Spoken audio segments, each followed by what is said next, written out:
बिस्मिल्लाहिर्रहमानिर्रहीम। अस्सलाम वालेकुम गाइस, आज हम बना रहे हैं तुरई की रेसिपी। तुरई की रेसिपी के लिए हमें क्या क्या चाहिए, तो चलते हैं अपनी रेसिपी की तरफ। मैं आपके साथ सब कुछ शेयर करती हूँ। तो सबसे पहले तो मैंने 1 किलो फ्रेश तुरई ले ली है। बिल्कुल फ्रेश है, ये घर की तुरई है। एक छोटे साइज़ की जो है ना मैंने प्याज बारीक चॉप कर लिए। दो छोटे दरमियाने साइज़ के टमाटरों का पेस्ट बना लिए। धनिया के कुछ चंद पत्ते लिए हैं। ग्रीन चिली ली है। मिक्स मसाला है। अदरक लहसुन का पेस्ट है। साथ में ग्रीन चिली है, हल्दी है, नमक है। एक कढ़ाई में मैंने ले लिया है आधा कप ऑयल, और इसमें मैं डाल दूंगी सबसे पहले अदरक लहसुन और ग्रीन चिली का पेस्ट। इसको हम अच्छे से 5 से 6 सेकंड के लिए फ्राई कर लेंगे सबसे पहले ऑयल में, ताकि इसका कच्चापन ख़त्म हो जाए। और जो है ना वेजिटेबल में इसका फ्लेवर भी बहुत ज़बरदस्त आता है। तो साथ में भी हम शामिल कर देंगे। 5 से 6 सेकंड हो चुके हैं तो बारीक चॉप की हुई प्याज को हम बहुत ही अच्छे से इसमें सॉफ्ट कर लेंगे। इसमें चम्मच चला देंगे हम लोग, इसको भी अच्छे से मिक्स कर लेंगे। तो प्याज हमारी तकरीबन जो है ना अच्छे से सॉफ्ट हो चुकी है।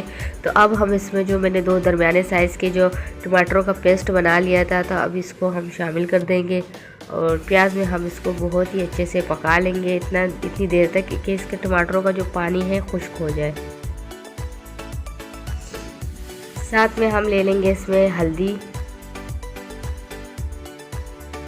नमक हस्बे जायका। हल्दी मैंने 1.5 चम्मच लिया है, हाफ़ चम्मच लिया है। मसाला मैंने जो मिक्स मसाला है 1 चम्मच भर के लिए। तो इसको हम लोग अच्छे से मिक्स कर लेंगे। जितनी देर में हमारा टमाटर अपना पानी खुश करेगा, इतनी देर में जो है ना हमारे मसाले भी अच्छे से भुन जाएंगे। तो मसाले हमारे अच्छे से भुन चुके हैं, ऑयल ऊपर आ चुका है। तो ये देखिए तुरई को मैंने इस तरह गोल गोल शेप में कटिंग कर चुकी हूँ, और इनको अच्छे से मैंने वॉश कर लिया था कटिंग करने से पहले ही। तो ये देखिए इसमें जो है ना इसको अच्छे से अभी हम मिक्स कर लेंगे।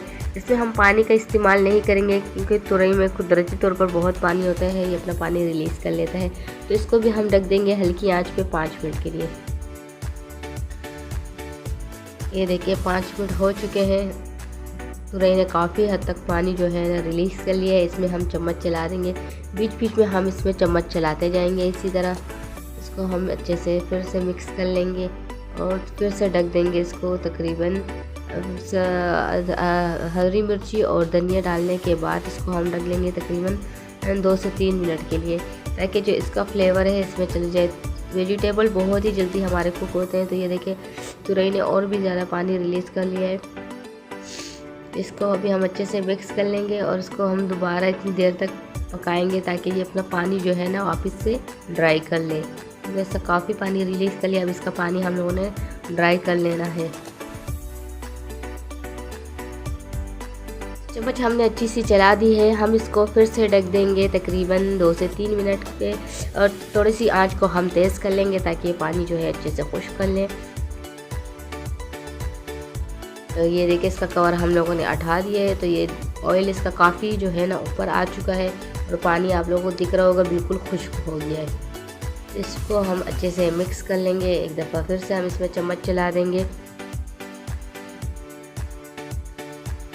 बहुत ही ज़बरदस्त और मज़ेदार रेसिपी बनी है हमारी। तो इसको मैं भी आपको प्लेट आउट करके दिखाती हूँ।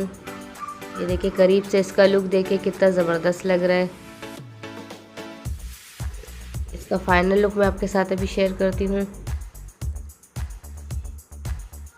ये देखिए हमारे तुरई का फाइनल लुक आ चुका है। अगर आपको मेरी ये सिंपल और आसान सी रेसिपी पसंद आई है तो प्लीज़ इसे लाइक करें, शेयर करें, कमेंट्स में अपनी राय दिया करें। इससे हमारा हौसला बढ़ता है। फिर मिलेंगे इंशाल्लाह एक और अच्छी सी रेसिपी के साथ। तब तक के लिए मुझे इजाज़त दीजिए। अल्लाह हाफिज़।